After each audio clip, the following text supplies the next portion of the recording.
మీకు కూడా నాలాగా రోజు బేజారు వస్తుందా పప్పు పప్పుచారు రసం అట్లా తిని ఈ రెసిపీ ట్రై చేయండి. సింపుల్గా 5 to 10 minutesలో అయిపోతుంది. కాకపోతే రైస్ కొంచెం ముందు కుక్ చేసుకోవాలన్నమాట. సో ఏం లేదు, మిరియాల అన్నం అనమాట రెసిపీ పేరు. సో ప్యాన్ వేడిగాక 2 spoons నెయ్యి వేసుకోవాలి. నెయ్యి ఎక్కువ వద్దు అనుకుంటే 1 spoon నెయ్యి 1 spoon ఆయిల్ కూడా వేసుకోవచ్చు మీరు. సో నెయ్యి వేసుకున్న తర్వాత క్యాష్యూస్, దట్ ఈస్ జీడిపప్పు వేసుకుందాము. రోస్ట్ చేసుకోవాలన్నమాట వీటిని. అండ్ స్లిట్ మధ్యలో కట్ చేసుకొని ఈ గ్రీన్ చిల్లీస్ వేసుకోవాలి. కొంచెం ఎక్కువనే వేసుకోవచ్చు మీకు కావాలంటే. అండ్ ఇవి మంచిగా రోస్ట్ చేసుకుందాము, కొంచెం కలర్ లైట్ బ్రౌన్ వచ్చేటట్టు, మరీ ఎక్కువ కలర్ కాకుండా. సో ఈ రెసిపీ అంటే అరే సింపుల్గా అనిపించింది నాకైతే, లైక్ నార్మల్ ఇంగ్రీడియంట్స్తోనే అయిపోతుంది కదా అని ట్రై చేస్తున్నాను. సో ఇక్కడ మీరు కర్రీ లీవ్స్ కూడా వేసుకోవాలన్నమాట. So I didn't had curry leaves. So curry leaves కూడా ఎక్కువ వేసుకోవచ్చు, మంచిగా ఉంటుంది. సో ఇక్కడ రోస్ట్ చేసుకుంటున్నాను నేను. రోస్ట్ చేసుకున్న తర్వాత మీకు కావాలంటే ఎక్స్ట్రా వెజ్జీస్ కూడా వేసుకోవచ్చు. నా దగ్గర మష్రూమ్ ఉంటే యాడ్ చేసినాను, but it is not compulsory.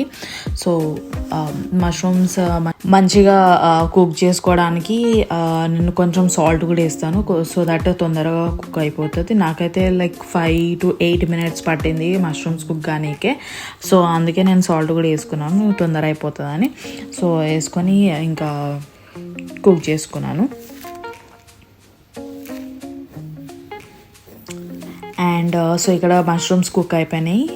Then we will add this powder, that is 2 spoons pepper balls and 1 spoon జీలకర్ర.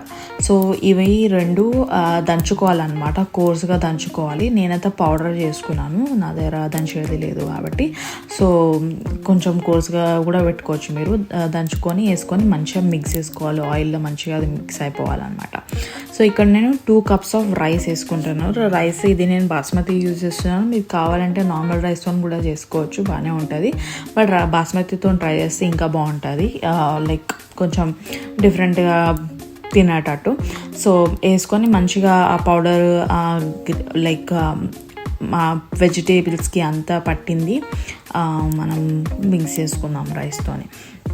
సో నేను మిక్స్ చేసుకున్నాను. ఇంకా పైనకి ఇంకా కొత్తిమీర చల్లుకుంటున్నాను. కొత్తిమీర ఎక్కువ వేసుకుంటాను, మంచిగా ఉంటుంది ఇంకా.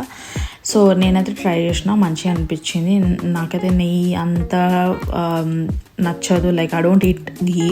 So it was good. అంటే ఎక్కువ నెయ్యిలాగా కూడా లేకుండే అనమాట, మంచిగా అనిపించింది. టేస్ట్ కూడా బాగుండే. And my husband also like it. Do try.